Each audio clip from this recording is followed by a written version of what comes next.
మన ములుగు నియోజకవర్గం ములుగు జిల్లాలో మరి అత్యంత ఘనంగా ప్రతి 2 సంవత్సరాలకు ఒకసారి నిర్వహించుకుంటా ఉన్నాం. ఈసారి కూడా నూతన ప్రభుత్వం ముఖ్యమంత్రి గారు శ్రీ రేవంత్ రెడ్డి గారి యొక్క ఆధ్వర్యంలో వారి యొక్క మరి సహకారంతో అదేవిధంగా డిప్యూటీ సీఎం గారు ఫైనాన్స్ మినిస్టర్ గారు శ్రీ బట్టి విక్రమార్క గారి యొక్క సహకారంతో ఈసారి మరి ఇప్పటికి ఒక 75 కోట్ల రూపాయలను జాతర ఏర్పాట్లకు అదేవిధంగా భక్తుల సౌకర్యార్థము ఇవ్వడం జరిగింది. ఇంకా కొన్ని ప్రతిపాదనలు కూడా సంబంధిత అధికారులు, కలెక్టరు, ఇతర శాఖలతోటి అవన్నీ కూడా తీసుకుంటా ఉన్నాం.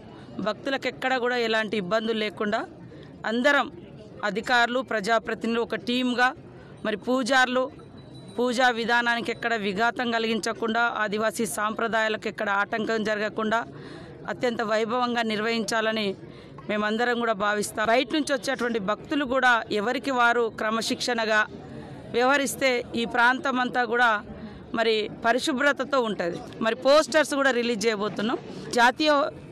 జాతీయ పండుగ కూడా ప్రకటిస్తారని మేము ఆశిస్తా ఉన్నాం. నేను కూడా మొన్న రాష్ట్రపతి గారు వచ్చినప్పుడు వారితో 5 days ప్రోటోకాల్లో ఉండడం జరిగింది. వారికి కూడా విజ్ఞప్తి చేసినప్పుడు తప్పకుండా వారు సానుకూలంగా స్పందించారు. ఈసారి జాతీయ పండుగ కూడా